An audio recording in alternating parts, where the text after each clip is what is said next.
જો અને સારંગપુરથી હું નીકળ્યો હતો અને તે વખતે સ્વામીએ 2 પેન આપી અને સ્વામી મને કહે કે આ ગુજરાતની અને આ દિલ્હીની મહિનાઓ પહેલા આપેલી અને જુઓ અત્યારે ભારતને સ્વર્ગ બનાવવા બેઠા છીએ. વાત મારે એ કરવી છે કે સ્વામીશ્રીએ સહજતાથી પણ આશીર્વાદ આપ્યા હોય એના સાક્ષી આપણે છે, પણ મોટામાં મોટો ચમત્કાર પ્રમુખ સ્વામીએ જે કર્યો હોય એ દરેક વ્યક્તિના જીવન પરિવર્તન કર્યા છે. There is no greater miracle than this. આ સભામાંથી તમારે કંઈક પ્રાપ્ત કરવું હોય તો આપની જાતને મુક્ત કરી દો. એ પછી થોડું વ્યસન હોય, I don't want to ask, you should know. કુટેવ હોય, કોઈને કહેવાની જરૂર નથી, તમે તો જાણો છો ને. સ્વભાવ હોય, નાની નાની વાતમાં ચીડિયાપણું. 2 દિવસ પહેલા એક બાળક મારી પાસે આવ્યો અને મને કહે કે સ્વામી મને તમે મદદ કરો. મેં કીધું શું કરવું? નાનકડો તો પીરસતો તો. એ કે સ્વામી તમે કંઈક કહી શકશો? મેં કહ્યું કે કેમ? એ કે તમે 50% કામ કરી શકશો. લે, મેં કહ્યું હું 50% કામ કર્યું તો મારી પાસે આવ્યો કેમ? એ કે મારા પપ્પા ને મમ્મી મને બહુ મારે છે, તમે 50% સુધારી દો તોય હું બચી જઈશ. 50% એટલે ફાધરને આપણે કહી શકીએ, મધરને ક્યાં કહી શકવાના છે? પણ બાળક જાણે છે કે નહીં? એ જાણે છે. કહેવાનો ભાવાર્થ એ છે કે આપણે આ સભામાં જો આપણે સાચી શ્રદ્ધાથી, સાચી ભક્તિથી કોઈ કાર્ય કરશું ને તો હકીકતની અંદર એનો ચમત્કાર થાય છે.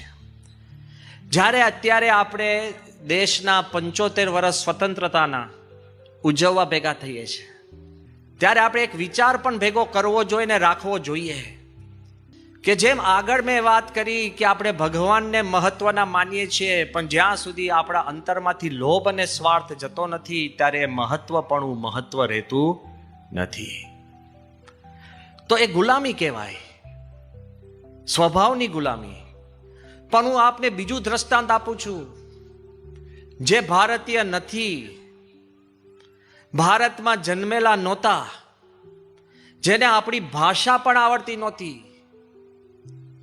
પણ ભક્તિ કઈ રીતે કરી છે એ સમજવા જેવું છે. આજથી વર્ષો પહેલાની આ વાત છે.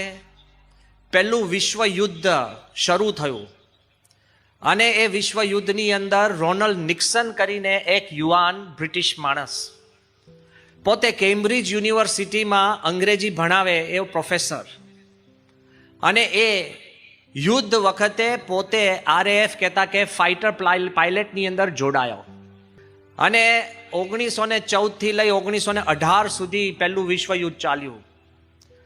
બ્રિટન તરફથી રોયલ એરફોર્સની અંદર એક પાયલટ તરીકે, એરફોર્સના પાયલટ તરીકે એ પોતે સ્ક્વોડ્રન લીડર બન્યો. બુદ્ધિશાળી, આવડતવાળો, બાહોશ. અને તે વખતે એકદમ સાયરન વાગ્યું એટલે એ લોકોનો નિયમ હતો કે સ્ક્વોડ્રન લીડર એટલે ખબર પડી ને, પ્લેનોનો જે સમૂહ હોય એનો જે લીડર હોય એને સ્ક્વોડ્રન લીડર કહે. તો જેમ જહાજો હોય એને ફ્લીટ કહે, એમ પ્લેનનો સમુદાય હોય એને સ્ક્વોડ્રન કહે. તો આ રોનાલ્ડ નિક્સન એ પોતે પ્લેનમાં બેઠો, એની પાછળ બીજા 25-30 બીજા પાયલોટો જુદા જુદા પ્લેનની અંદર. જે એનો મુખ્ય લીડર હોય એ જે રીતે પ્લેન ઉડાડે એ રીતે બીજાએ ઉડાડવાના. એને પ્લેન ઊંચું લીધું. યાદ રહે, યુદ્ધની અંદર પીછે હટ કોઈ કરે ને એટલે કોર્ટ માર્શલ થાય. તમને અમે વેપન્સ આપીને યુદ્ધમાં મોકલીએ ને પણ તમને લાગે કે હારું બહુ ગભરાટ લાગે છે, એમ કે પાછા વળો એટલે તમારા જ સોલ્જર્સ તમને પતાવી દે. કારણ કે એક ગભરું એ બીજા 500 ને ગભરાટ ઊભો કરે. ખ્યાલ આવ્યો ને? એક જ, આપણે તો એકદમ તરત જ થઈ જાય. આ વાત જે હતી એટલે એ લોકોએ જ્યારે પ્લેન ઉડાડવાની શરૂઆત કરી, ઉપર જર્મન પ્લેન્સ બધા આવતા હતા અને આ બાજુ આ લોકોનો પ્લેન જ્યારે ઉપર ઉડવાની શરૂઆત કરી, અચાનક રોનાલ્ડ નિક્સનનું પ્લેન જમણી બાજુ આમ વળી ગયું. આમ જવાની બદલે શું થયું? જમણી બાજુ વળ્યું અને વળીને સીધું પાછું નીચે ઉતરી ગયું. જેવું નીચે ઉતર્યું ને એટલે બધા જ પ્લેન વાળા એના જે બધા હતા એ બધાએ પાછું વાળીને નીચે ઉતારી દીધા પ્લેન. જેવું નીચે ઉતારી દીધું એટલે એને લાગ્યું કે મરી ગયો, કે મેં પીછે હટ કરી, મારી પાછળ બીજા 35 પ્લેનોએ પીછે હટ કરી, એટલે હવે તો મારા ઉપર કાયદાકીય પ્રક્રિયા લેવાશે અને મને કોર્ટ માર્શલ કરશે. ગભરાતા ગભરાતા પોતાના પ્લેનમાંથી જ્યારે બારે ઉતરે છે તે વખતે આખા એરફોર્સના માણસો બધા એને તાલીઓના ગડગડાટથી વધાવે છે. એટલે આને આશ્ચર્ય થયું કે ભાઈ આ મેં ખોટું કર્યું અને મને તાળીઓ આટલો બધો વધાવે છે, આ શા માટે? એટલે બધા એને કહેવા લાગે કે તે બહુ બુદ્ધિ વાપરી, તારી સૂઝ અદ્ભુત કહેવાય. જરાક ઊંચે ગયા હોત તો જર્મનીના એટલા બધા પ્લેન હતા કે તમારામાંથી એક પણ પાછો ના આવે, બ્રિટનને એટલી બધું નુકસાન થાત કે આપણે કોટી કલ્પે આપણે એને પુરવાર કરી ન શકે. આ બાજુ એને થયું, હવે સાંભળો, માણસ સાચો હતો ને, એને ખાલી ખોટા કોઈ ગુણગાન ગાય એને આવકારી ન લીધા. એના મનમાં એને ખ્યાલ હતો કે ભાઈ આ મારી ભૂલ છે. એટલે એને વિચાર કર્યો કે હું તો પ્લેન ઉપર લઈ જતો હતો, પણ એની જાતે પ્લેન જમણી બાજુ વળી ગયું અને અમારી રક્ષા થઈ. તો જમણી બાજુ મેં નહોતું વાળ્યું, જાતે વળ્યું તો એ વાડનાર કોણ? સમજ્યા? એના મનમાં થયું કે એની જાતે પ્લેન વળ્યું અને આટલા બધાના જાન બચી, મેં નહોતું વાળ્યું તો કોઈક એક દૈવી શક્તિ છે એનાથી આ વળ્યું, મારે એ દૈવી શક્તિ શોધવી છે. આપણે તો ભૂલમાં બીજાથી પણ કામ થયું તોય આપણે યશ લઈ લઈએ. જોજો, હા, એમને આપણે યશ લઈએ. આ બાજુ એના મનમાં થયું, કારણ કે પોતે એક સત્યવાદી માણસ હતો અને જેવો એ જ્યારે ઉતર્યો પછી એને થયું કે મારે આધ્યાત્મિક શક્તિ શોધવી હોય તો મારે ભારત આવવું પડશે. ભારત આવે છે, લખનૌમાં પ્રોફેસર બને છે અને ત્યાં આનંદમયી માને હાથે એ દીક્ષા લે છે. એનું નામ પડે છે યોગી કૃષ્ણ પ્રેમ. એક અંગ્રેજ, હા, ધોળિયો, પોતે કેમ્બ્રિજનો પ્રોફેસર, અને એ સાધુના કપડા. કમાલ તો હવે થાય છે, ફરી હું યાદ કરાવું, સમયગાળો કયો છે? 1920-21ની સાલ. ત્યારે ભારતમાં રાજ્ય કોણ કરતું હતું? ઇંગ્લેન્ડ. ઇંગ્લેન્ડનું જેનું સામ્રાજ્ય આખી દુનિયામાં હોય અને ભારત ઉપર જેની એકદમ હકુમત ચાલતી હોય. સાલ 1920ની સાલની વાત કરું છું. યોગી કૃષ્ણ પ્રેમ ભારતની એક ટ્રેનમાં બેઠા હતા. તે વખતે ટ્રેનની અંદર અંગ્રેજો માટેના ડબ્બા જુદા, ભારતીયો આપણે બધા નેટિવ્સ કહેવાય, દેશ આપણો, ટ્રેન આપણી, અને એમાંય 3rd ક્લાસની પણ નીચેના ક્લાસ આપણો ડબ્બો. આપણે કહીએ ને સ્વતંત્રતા પહેલાનો દિવસો. અને તે વખતે યોગી કૃષ્ણ પ્રેમ સાધુના કપડામાં એ ભારતીયો જોડે બેઠો હોય છે. યાદ રહે કે એક ડબ્બો 3rd ક્લાસથી પણ નીચે, એમાં બધા ભારતીયો, બધા મજૂરોની જોડે આ યોગી કૃષ્ણ પ્રેમ એક અંગ્રેજ માણસ ત્યાં બેઠા હતા. અને તે વખતે એક અંગ્રેજ ઓફિસરના ધર્મપત્ની વધારે એકદમ તોરીમાં આમ પસાર થતા હોય છે અને એને ડબ્બાની અંદર જોયું કે એક અંગ્રેજ માણસ ભગવા કપડાં પહેરીને બેઠા છે. એટલે એકદમ ઊભી રહી ગઈ. પછી એકદમ એને પૂછવા લાગી કે યુ આર ફ્રોમ ઇંગ્લેન્ડ? તો ઇંગ્લેન્ડનો છે? પેલા કીધું હા. તે કે તો આ ડબ્બામાં કેમ છે? તો શું કહે છે કે I am English by birth, Indian by choice. જન્મથી હું અંગ્રેજ છું પણ પસંદગીથી હું ભારતીય છું. એટલે આનો પિત્તો વધ્યો. એ કે શું કહે છે કે તને ભાન પડે છે કે ઇંગ્લેન્ડ તો એક બહુ મોટો સામ્રાજ્ય છે અને બહુ મોટું એક રાજવી દેશ છે અને ભારત તો ગુલામ છે અને ભારત ઉપર ઇંગ્લેન્ડની હકુમત ચાલે છે અને તું ઇંગ્લેન્ડને છોડીને ભારતમાં ઘૂસી ગયો. અને એને વાર્તાલાપ ઊંચાનો ઊંચા ટોને જવા જ લાગ્યો.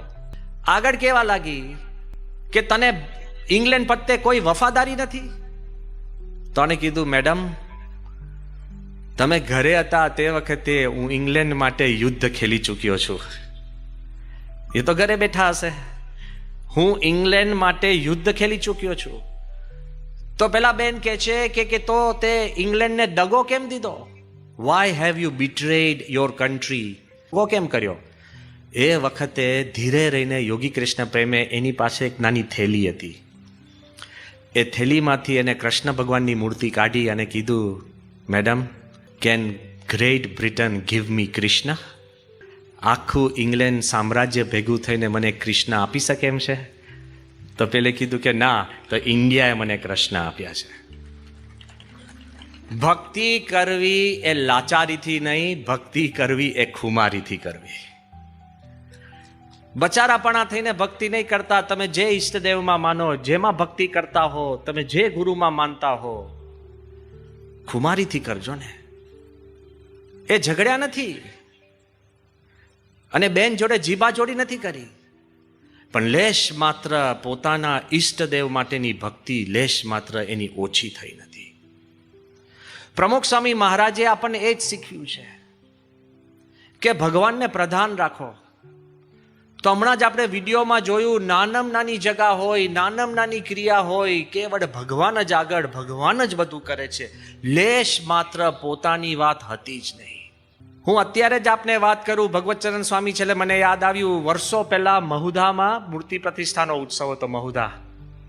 અને મહુધાની અંદર બાપાનો એક નાનો ઉતારો હતો, પહેલા કોઈકને મેળે, કાંતિભાઈના ઘરે, મને નામ નથી યાદ પણ એમને યાદ છે કારણ કે એ હાજર હતા. અને ત્યાં આગળ મેળા ઉપર પ્રમુખ સ્વામી મહારાજ શાંતિથી પત્ર લેખન કરતા હતા અને બાપાની મોજડી કાઢેલી બાજુમાં બેઠી હતી.